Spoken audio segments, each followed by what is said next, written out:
What's up, everyone? Back for another beer review, and today I'll be reviewing yet another beer from the Southern Tier Brewing Company, and they're out of Lakewood, New York, and this is their Raspberry Shine. So they're calling this one a summer wheat ale, and on the side of the can it says ale with natural flavors, and it comes in at 5% alcohol by volume, 15 IBUs at the time of review. I don't know exactly how old this can is, but it does have a best by date of January 3rd of 2024. We're just under 6 months away from that date, so we should be fine. Now, this is the fourth and final beer I'm reviewing from Southern Tier's Summer Wheat Ale Variety, a 12-pack that I picked up.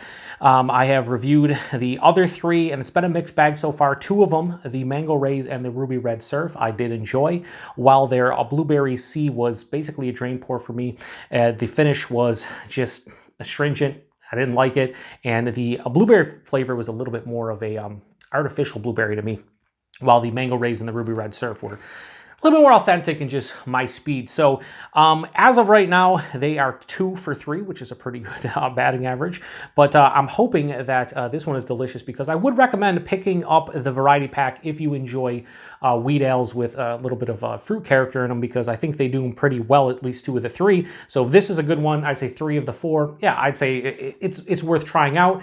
If you can buy singles of each one, like at maybe your local grocery store has them in their mixed sixer, or you can just buy singles of it. Some places break up variety packs. I'd say give it a go. But buying the entire thing, even at, I paid $17.99 for the 12-pack, even at that price point, I wouldn't buy it again, because I'm not enthralled with it. I'm not overly happy with it, but it's fine.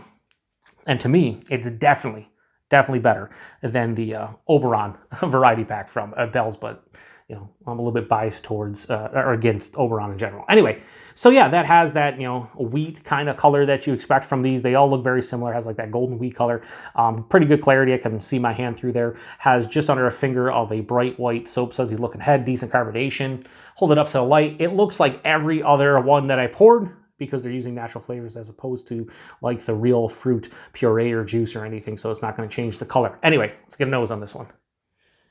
Oh, the raspberry smells delightful. This is the best smelling one by far. Now, to be fair, if you were to put a mango, blueberries, raspberries, and ruby red grapefruit in front of me, ruby red grapefruit would be last. Then probably mango would be after. I like berries more than mango, pretty much any berry. So mango would be second to last. And then it would be between the blueberries and raspberries, depending on how ripened they are. Ripened to over-ripened blueberries are my jam. Same thing with raspberries. I think I prefer maybe raspberries slightly more, but they're definitely like close, very close. But this just smells like over-ripened sweet raspberries. It's not super candied like the mango was on the nose, and certainly blueberry was artificial.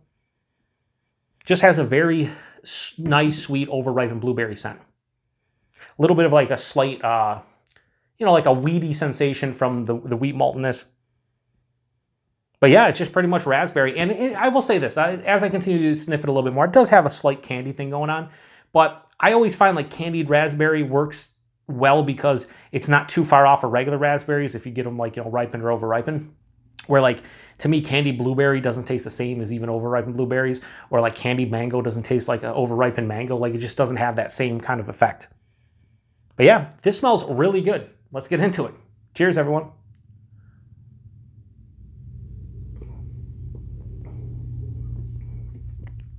Shout out to the car. Oh my.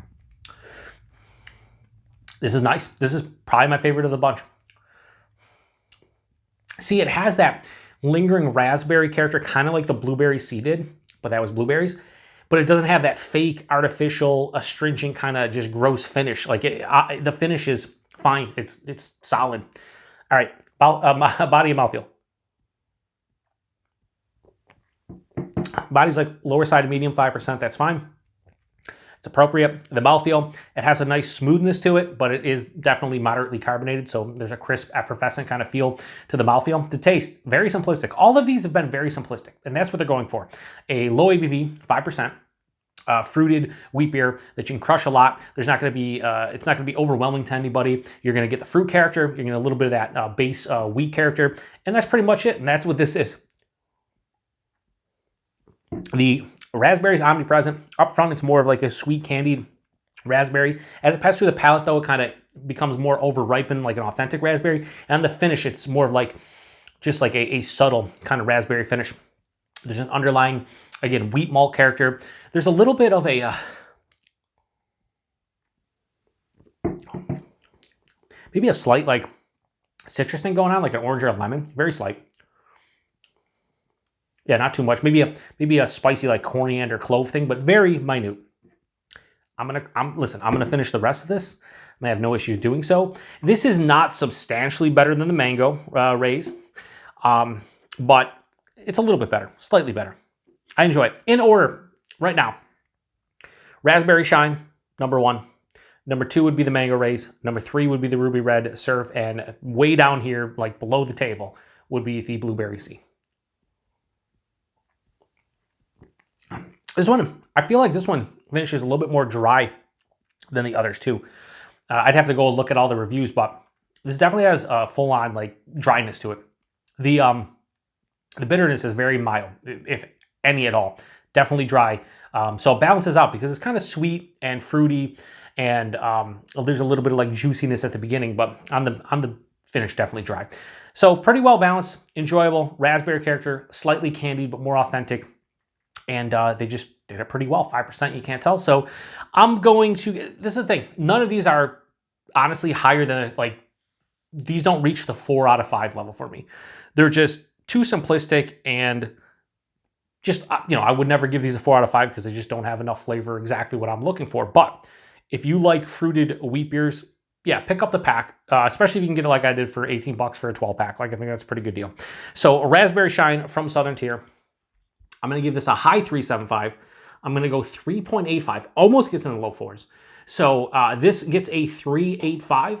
Then people are blowing off fireworks. It's like 4 or 5 days after the 4th. Still local people blowing off fireworks. It's pretty late at night too, so that's kind of ignorant, but whatever. Yeah, I would say 3.85 for this, 3.75 for the mango raise, 3.65 for the ruby red surf, and then I gave the blueberry sea a 2.95, which I'd probably drop to like a 2.45 because I grain poured it. But yeah, I would definitely say this is my favorite of the bunch. So this is where I ask you guys, if you picked up the variety pack, what's your favorite of the bunch? What order would you go in?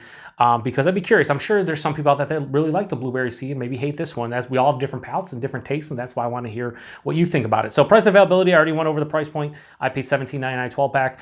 Your mileage may vary. You might find it for a couple bucks cheaper, a couple bucks more expensive. Who knows? But I paid $18 12 pack, and I have no issues.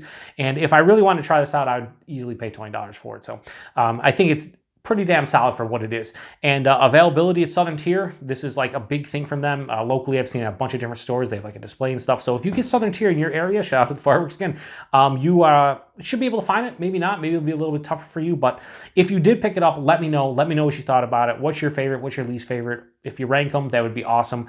I just think, I'm just happy that 3 out of the 4 I enjoyed, and I'm gonna probably drink the rest of them over the course of the summer. The blueberry seas, I don't know, maybe I'll give them away. I don't want to drain pour the last 2, but it is what it is. So anyway, I appreciate everybody stopping by for another beer review here in the Beer Patrol. This was fun going through all of these variety packs, but I don't think I'm gonna buy any more after the Oberon, and after this, I'm gonna cool with the variety packs for a little bit and just buy singles because, the Oberon variety pack's basically a waste for me, and now I got to potentially waste a couple from the Southern Tier. I don't like doing that. If I can buy singles of everything, that's what I'm gonna do. If I like it, then I rebuy it. But anyway, to the next one. Cheers.